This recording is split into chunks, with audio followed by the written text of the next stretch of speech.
we see some challenges and potential issues that are going to impact us. What do you see as some opportunities in the residential sector over the next few years? There are several spaces within the residential valuation that really have not been addressed by most appraisers. I think there's an awful lot of change that's on the horizon with the GSEs developing the new reporting formats.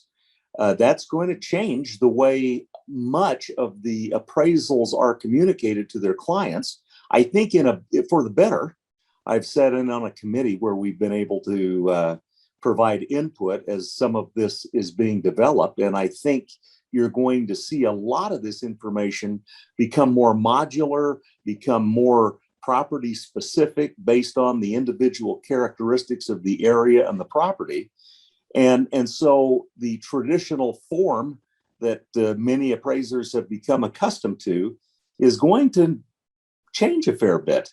And so it's going to be interesting to see how we adapt to these adjusting needs for, the secondary markets are really trying to figure out better ways to analyze their risk associated with these properties that are being purchased and the properties, the collateral for the loan. And so we need to be aware of what the needs of our individual clients and intended users are, and make sure that we can address those needs in a way that's meaningful for them. And as we do that, there are just some things that big data cannot provide. And so if we can learn to tune our skills to provide our clients with the information that they actually need, I think there will always be need for qualified, competent appraisers who know how to use the technology rather than allow the technology to get past us. Yeah, great observations, Craig. I look at the data comments.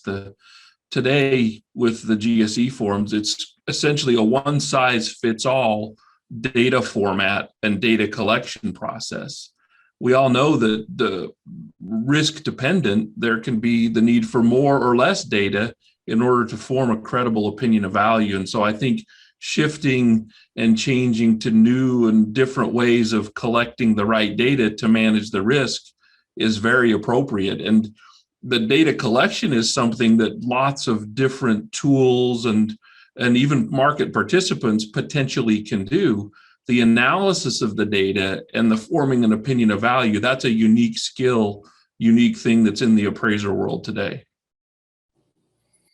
And I think the area where we as appraisers can make ourselves more relevant in the valuation space is to learn how to use some of the analytical tools that are there so that we can bring something to the table that you can't get from some of these other sources. The thing that I find that appraisers maybe are not as qualified at developing as they ought to be is quantifying things like view, or being consistent in the development of things like quality and condition, or how much influence does a particular neighborhood characteristic affect the value in terms of neighborhood. And too often appraisers have been trained to use these anecdotal adjustments that have no real basis in the market.